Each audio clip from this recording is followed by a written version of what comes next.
Today we will learn some important English words meaning. I think this video will be very helpful for you and hope you all watch this video fully. To be auxiliary verb এর একটি অংশ হলো আর এর সাহায্যে নতুন নতুন word meaning করব এবং বাংলা মিনিং জানবো।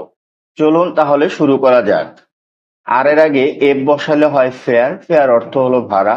আর এর আগে ডি বসালে হয় ডেয়ার, ডেয়ার অর্থ হলো সাহস করা। আর এর আগে টি বসালে হয় টেয়ার, টেয়ার অর্থ হলো পরিবহনের ওজন।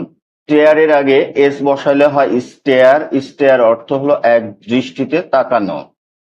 আর এর আগে এম বসালে হয় মেয়ার, মেয়ার অর্থ হলো মাদি ঘোড়া। আর এর আগে এইচ বসালে হয় হেয়ার, হেয়ার অর্থ হলো খরগোশ।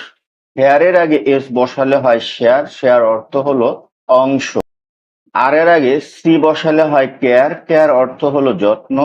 কেয়ারের আগে এস বসালে হয় স্কেয়ার, স্কেয়ার অর্থ হলো ভীত করা।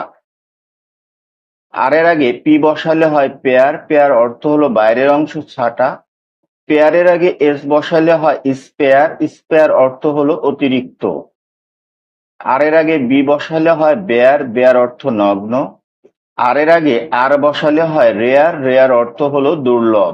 আর এর আগে এফএল বসালে হয় ফ্লেয়ার, ফ্লেয়ার অর্থ হলো দপদপ করে জ্বলা। আর এর আগে বিএল বসালে হয় ব্লেয়ার, ব্লেয়ার অর্থ হলো বাদ্য। আর এর আগে ডাব্লিউ বসালে হয় অয়ার, অয়ার অর্থ হলো নির্মিত পণ্য সামগ্রী। অয়ারের আগে এ বসালে হয় অ্যাওয়ার, অ্যাওয়ার অর্থ হলো সচেতন। Thanks for watching this video, see you again.